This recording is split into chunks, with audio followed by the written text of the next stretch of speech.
हे नाथ, जिसने भगवान शिव का धनुष तोड़ डाला है वो कौन है? क्या कोई दास, सेवक या वीर है?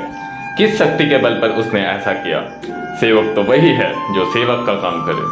हे राम, जिसने शिव का धनुष तोड़ा है उसने सहस्त्रबाहु जैसे वीरों को मारने वाले मुझसे बैर लिया है। शिव धनुष का विवाह समारोह में टूटना उचित नहीं है। ये काम किसी राजा का नहीं हो सकता। परशुराम, आप क्रोध क्यों कर रहे हैं? यह धनुष तो बहुत पुराना था, इसीलिए टूट गया। इसमें किसी का दोष नहीं है।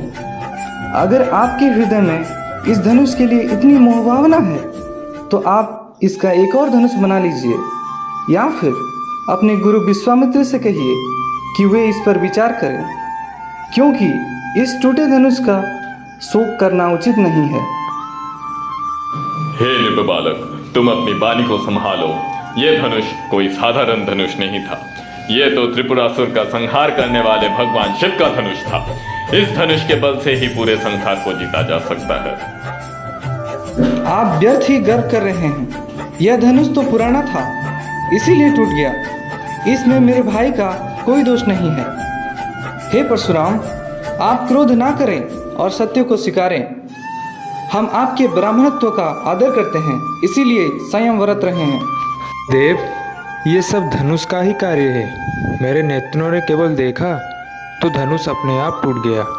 इसमें हमारा कोई प्रयत्न नहीं था। हे मुनिवर, कृपया करके व्यर्थ क्रोध ना करें।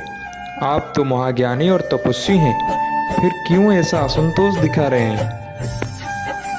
अरे दुष्ट क्षत्रिय, सुनो। ये धनुष शिव जी का प्रिय था। तुमने इसे तोड़ दिया। अब देखो, मेरे पास विष्णु का दिया हुआ धनुष है। यदि तुम्हारे भीतर शक्ति है तो इसे चढ़ाकर दिखाओ।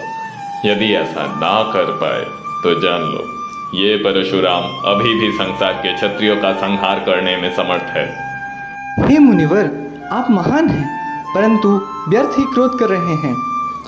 आपने बार बार पृथ्वी को क्षत्रिय विहीन कर दिया, परंतु क्षत्रिय फिर जन्म लेते हैं। हमारे कुल का आदर छोड़कर आप अपमान कर रहे हैं। यदि आपके भीतर इतना ही बल है तो इसे तुरंत सिद्ध करके दिखाइए।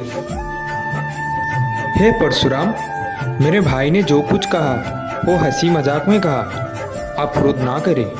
यदि आप उचित समझे तो ये धनुष में चढ़ाकर दिखा दूं।